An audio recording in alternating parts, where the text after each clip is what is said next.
All right. So, Reed, there have been a lot of headlines lately on antitrust, and a federal judge ruled that Google had illegally monopolized specific online advertising markets. The DOJ is seeking the divestiture of Google Ads Manager and other assets to restore competition. No surprise, Google is fighting back. So, happy to hear your thoughts on this specific case, but also more broadly, how will recent rulings reshape the digital landscape or influence the future of innovation and competition in tech? So not surprising. Well, actually, maybe surprising to a number of people since I'm on the Microsoft board and, obviously have to have a certain care in how I talk about, kind of antitrust, competitors with Microsoft, et cetera, even though my actual thing is I'm a venture capitalist. I'm on the side of scale tech. I'm on the side of building new things. And so that's where, my interest in society, my interest in economics, my interest in how do we create a better world, kind of most align with scale tech. So startups going to scale. And so blocking out the possibility of scale is one of the places where I think antitrust legislation can be very good and important. Now, that being said, on the Google specific case, there's a couple of notes. So one, I think probably the most robust note is, where high economics are being used to buy, exclusive channels. Mm-hmm. That's probably a pretty good sign that something is being done to, kind of lock in a monopoly or build a monopoly. The challenge in a lot of these monopoly cases is what do you take as the size of the market? For example, do you take the size of the market as the general search market, in which case you go, okay, Google is massively dominant, or do you take it digital advertising? And because if you do digital advertising, you include Meta, you include a whole bunch of other things. And so, part of the reason why there is a smart people arguing on both sides is you get to an artifact of, well, what is the comparable market to determine this? Now, part of it is I tend to look at it as, well, where is it started? Where is it stopping, kind of potential scale up competition? And by the way, it's not all scale up competition, because you say, hey, I would like to start a new desktop search company using the same techniques that Google did to build it. That's not clear that that's a benefit to society to try to squash Google enough to allow random startups or any large tech company to come in and compete. Now, the very last comment is one that I think is maybe the most unpopular, but I think it's important to track, which is, as we move to more of a multipolar world, and, the kind of classic thing is, for example, a US tech industry, a Chinese tech industry, TikTok, et cetera. And we say, well, only the US is going to be doing monopolist remedies and the others aren't. You have to track this within national competition.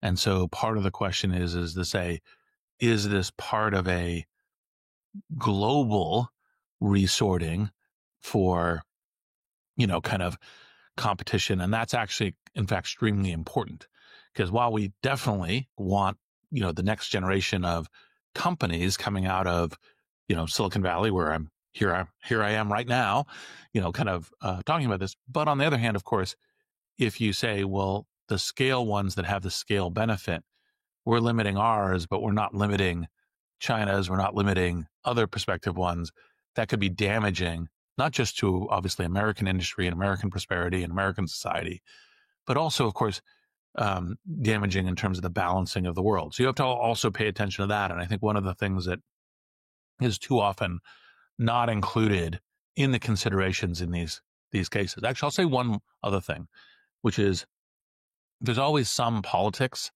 in this, even though the Google case went across different administrations. Yeah, started under Trump. Exactly. Started under Trump, continued under Biden, returned under Trump. Yep. So, but there's always some political considerations that are not necessarily red versus blue. There's also do I look like I have a win because I was fighting like I'm the anti-monopoly division, et cetera. So you always have to pay some attention to this. And so you tend to go after like the targets that have more of a populist or press bent. I mean, the most obvious one for me, like if I was force ranking all the ones that I would consider, would actually in fact be the Apple App Store, right? Because you're like, okay, this is hugely locked in. You're not allowed to have other app stores. You're not allowed, like it's very highly controlled, right? And there's some arguments around, hey, we got to maintain enough security and so forth. But by the way, that's also part of how all of these things are. But they're also taking a cut of every transaction, and it makes using Amazon mobile apps sort of unusable because you have to go off app to buy certain things. And so it's actually not good for consumers. Yeah. Well, and also, like, for example, one tell that I started with Google is say, hey, you're spending, massive amounts of money to lock in a, effectively exclusive position. Well, that's actually a tell. But another tell is you're charging 30% right off the top to everybody and making a whole bunch of money from that. And it's like, okay, well, that's another tell. So those are kind of tells where you say, well, those are things that you should examine carefully, look at this and potentially consider doing, remedies on. So, I guess the overall thing is I think it's good to do these things to enable, scale competition, but we don't want to lose the kind of gems we have as an American society in terms of, like, for example, probably most Americans don't realize that these companies, Google, Apple, et cetera, get over half their revenue externally. Outside the US. They're one of our, massive trade benefit companies. And you're like, okay, that's important to us as a society. Doesn't mean we shouldn't do antitrust things, but it means that we don't want to, it's not just the kind of the, hit hard with hammer as a approach. It's be careful about maintaining the kind of vigorous, American tech industry strength to our prosperity. Right. Probably not the best. And to your point, like geopolitics does matter. And so we can take that into account when we're doing these things. But there are certain tells for the position. And so, the Chinese market continues to embrace AI as an accelerator, and Chinese tech companies are growing their global footprints. We've seen that BYD, which is China's leading electric vehicle manufacturer, is rapidly expanding its footprint in Europe, especially as Tesla really tumbles. And so in 2024, BYD sold over 4.2 million vehicles globally, which is a tenfold increase from just 2020, from just 5 years ago. And so, especially with this increasing tariff regime, there are going to be some real problems with U.S. auto manufacturers selling to Europe, which could mean that China gets a greater foothold there. And so what do you think that most people are still getting wrong in how they think about competition with China?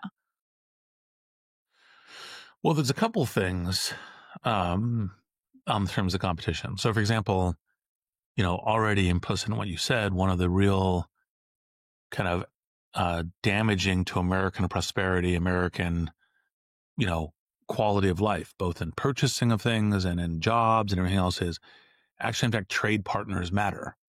And so it's part of the reason why there's been different trading blocks in the EU and a NAFTA. And those trade blocks actually matter because being part of them gives the people who are in them advantages and edges against the people who are not. And so when you say, hey, I'm just going to go apply tariffs to everyone, and, and the absurd thing is, I'm going to apply tariffs to islands that have no people on them and penguins only. But, that's just the incompetence part of the whole, clown show.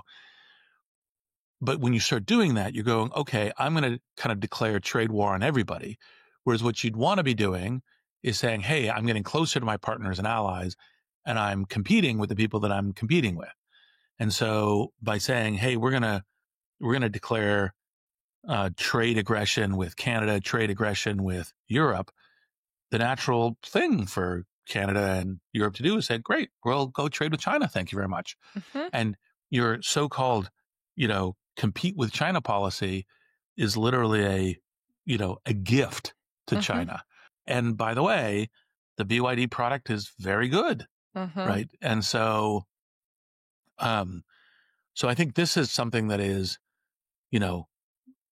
highly harming of American society that starts from the general prosperity of our society to our functioning of our industries to the prices and engagement of consumers in this. And I don't just mean consumers in, wealthy cities. I mean, across the entire country. Mm-hmm. And so this is the thing that is kind of, call it most obviously wrong about thinking of competition of China. I think another interesting thing you said was that the BYD product is very good. And I think some people's conception of the world is still sort of China 10 to 15 years ago, where it's like, oh, we're going to flood the market with cheap knockoff Chinese goods. Well, no, they're doing advanced manufacturing. This isn't just, low-level T-shirts. Yeah. Well, and also, by the way, so this is the kind of thing that we have to think about the prosperity of our society. We're like, we want to return to manufacturing. That's great.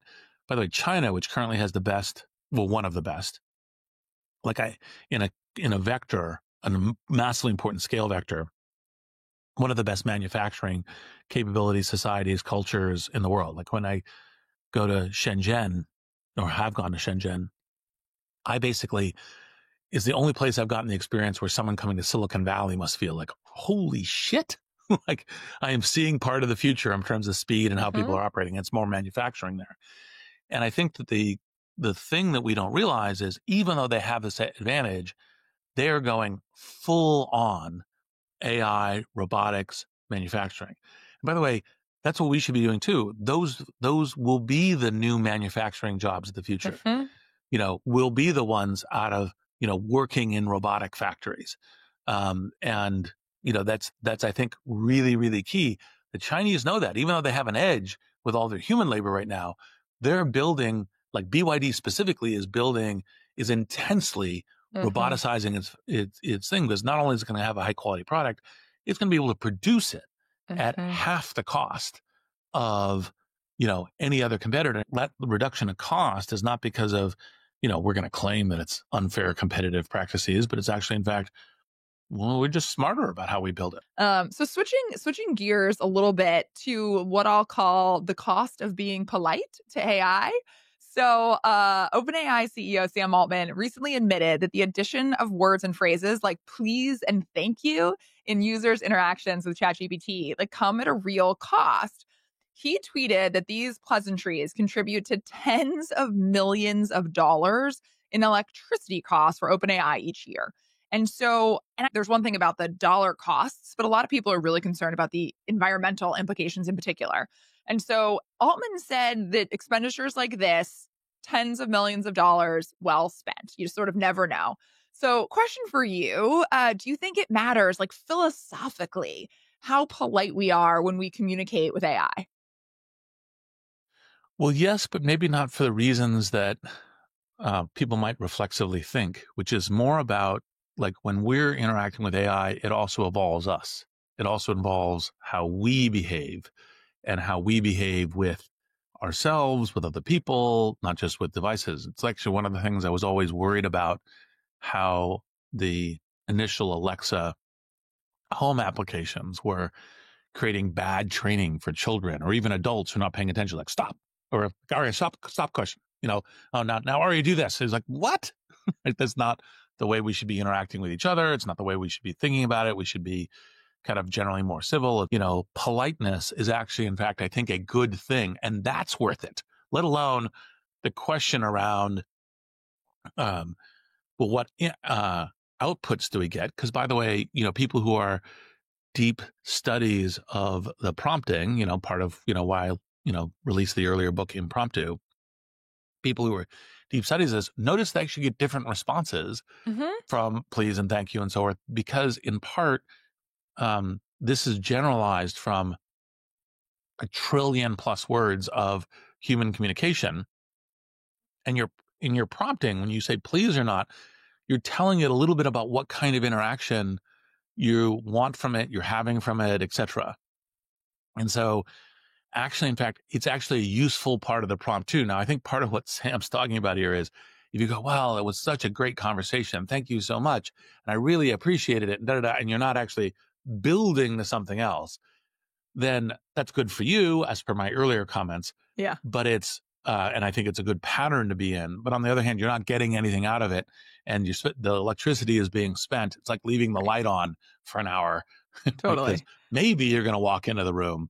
And, so it's like, you could decide to be a little bit less cautious there. But I would err on the side of politeness. I feel like AI might be the new waiter test. It's like it used to be when you went on a date with someone and they were rude to the waiter. That was like the ultimate red flag. And so the new red flag will be like, I really like them, but they were so rude to their AI. I couldn't get past it. So maybe that will be the modern, in modern dating. We'll see. But you mentioned something, how saying please and thank you actually could be a good form of prompting. You're going to get something better. So sort of analogous to that, do you think that OpenAI, Anthropic, Pi, et cetera, should they be training people on how to prompt better themselves? It's like a big conversation, of course. How do you get the best prompts? But should the frontier models be doing that for their users? I mean, it's always helpful to do it.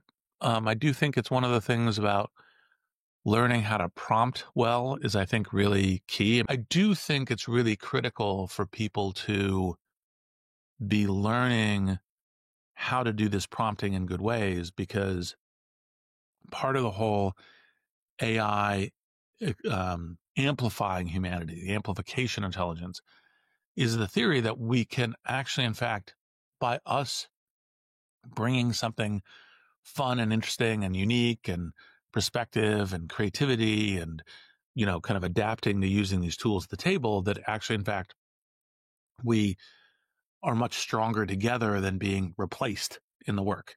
And this is an area of active debate about, within the both general work community, but also the tech community as well, where over time will that line of transformation versus replacement be? Mm-hmm. Yep. And, I don't know. No one really knows. Like, the claim that that for sure, other than there will be some replacement, is foolish. Because we know there'll be some replacement, like, for example, customer service jobs with, Sure, Sierra and others, kind of doing this. But the question is, well, like, for example, a hot debate, software engineers. Will software engineers be amplified? Which I think is actually, in fact, myself, more likely the case. Or will they be replaced? Because we're definitely getting kind of higher quality with the kind of chain of thought models and all the rest to things that could lead to better coding. Everyone's working in coding assistants. And I think what we want is we want the maximum probability chance of all the jobs that people want to do or have any affinity for doing are transformation jobs, not replacement jobs. Now, part of that is how we're building the technology. I'm not actually an advocate of limiting the power and scope of the technology, because you go, yeah, fine, make the cars really slow so humans can outrun them. It's like, no, that doesn't really sense. work as a strategy. But the nudges to say, hey, if we, like, A and B are both performance systems, but A allows a much better partnering with human capability to get a much better output. That's good for the individual, good for society, et cetera. And that gets all the way back to your question on, well, people have got to be learning to use the devices better. They got to be learning to prompt better. And it's one of the reasons why I love Ethan Mollick's work. It's part of the reason why, I myself am kind of like, when I was on Dax Shepard's podcast, Armchair Expert, I was like, okay, let me pull out my phone and let me show you how to prompt the phone to start doing this in ways that are useful to you, because that's actually, in fact, part of how we all shape the future more collectively. And so I think it's really good to do. Well, what would you say, though? Just last week, the news from Dario, the CEO of Anthropic, was that he said that they'd be rolling out AI coworkers as soon as 2026. You think that's exaggeration? You think they're going to be doing parts of roles? Or do you think that's real, that we're going to have AI coworkers coming as soon as, a year from now? Well, it depends. Coworker can mean a lot of different things. So, in a sense, with a fuzzy definition of coworker, I think it could be a co-pilot. Yeah. Yes, exactly. It's like we have co-pilots today, right? So now what he means, of course, is that, and not a surprise, co-pilots will continue to improve. And what I think he also means is unlike the, hey, I'm helping guide each step. I might be able, because just like chain of thought thinking, Yep.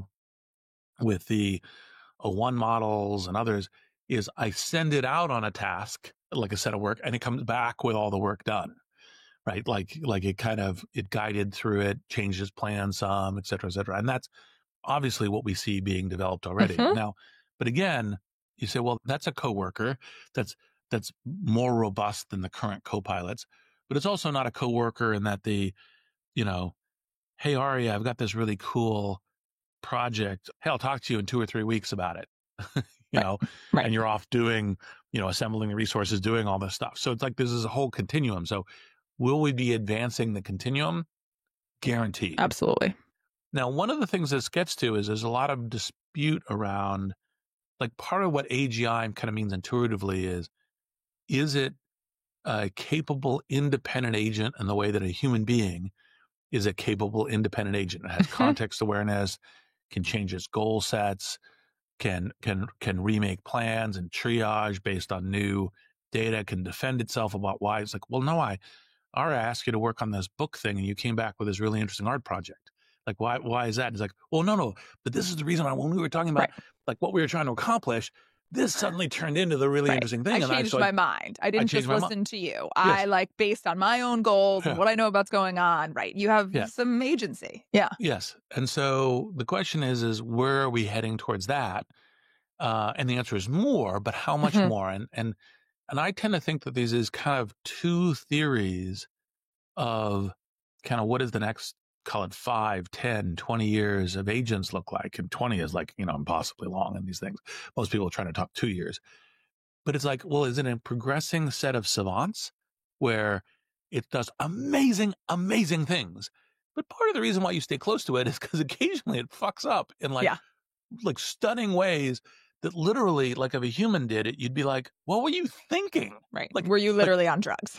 Yes. Like, what happened? I mean, as you often say, like predicting the future, even a year or two out right now with AI is pretty impossible.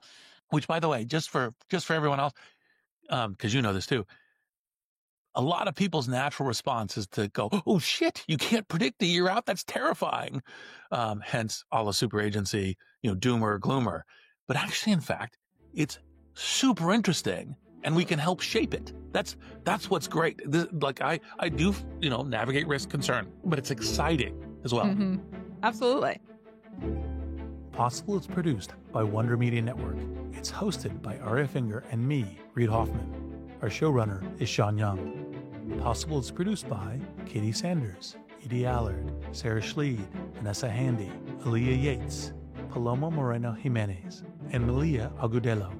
Jenny Kaplan is our executive producer and editor. Special thanks to Surya Yalamanchili, Saida Sapieva, Thanasi Delos, Ian Alice, Greg Beato, Parth Patel, and Ben Rellis.